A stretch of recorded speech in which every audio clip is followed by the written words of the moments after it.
With us right now is Texas Lieutenant Governor Dan Patrick, an early Ted Cruz supporter.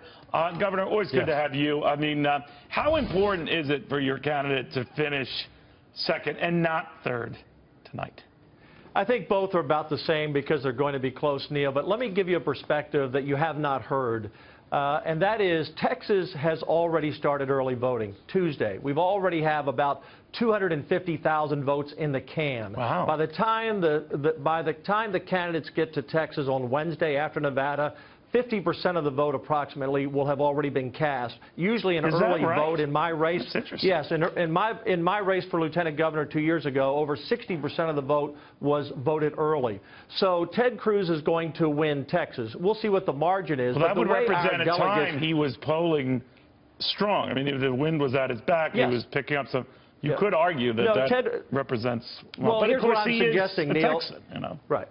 He's the Texan, but what I'm suggesting is a lot of votes are already in the can. At the end of the day, the way we select delegates by congressional districts are most of our delegates, about 2/3. Ted will have a strong lead in the delegate count, and Texas total, 155 delegates, is more than South Carolina, Iowa, New Hampshire, and Nevada combined. So as of Super Tuesday, regardless if it's second or third tonight, Ted is going to be in a perfect position just by winning Texas. Secondly, this race is now down to two people. It's not Marco Rubio. It's not John Kasich. It's going to be between the conservative in the race, Ted Cruz, and Donald Trump. And at the end of the day, that's so weird. We heard another guy, we heard Governor Kasich say it's about 4 people in the race. We heard a Rubio supporter, it's about 3 people in the race. Well, of course they're saying that. There's a lot of spin from all sides, right? Right. Go ahead. I'm sorry. Well, no, but this is the truth.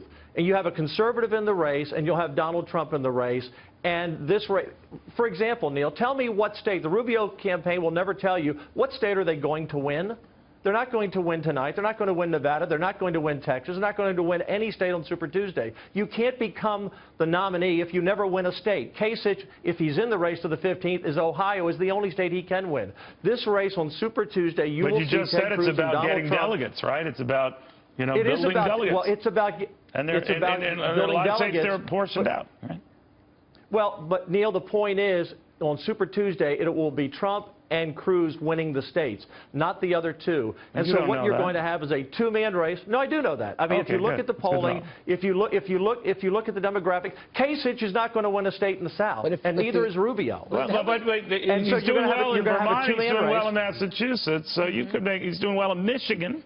So you could make an argument. We'll see. And I would make the argument that Trump may win those states. My point is, Neil, it's a two-man race, and when you get to the end of the day, Trump can't break 50%. He can't break 50%. If you gave him tonight, between the top 3, you're looking at around 76% of the vote, 78%. So the other 22%, if you gave Trump half of it, he's still in the mid-40s.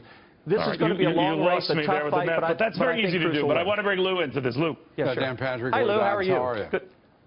Great, Lou. You're breaking it into a two-man race. It looks like it's going to be a 5-man race, at least by the numbers right now, and perhaps a 6, depending on Governor Bush's decisions. The reality is that in Texas, what % of that vote do you think will go to Ted Cruz? Well, I think just Ted. That state. Here's the way. Just that state. I think Ted could well break 50%.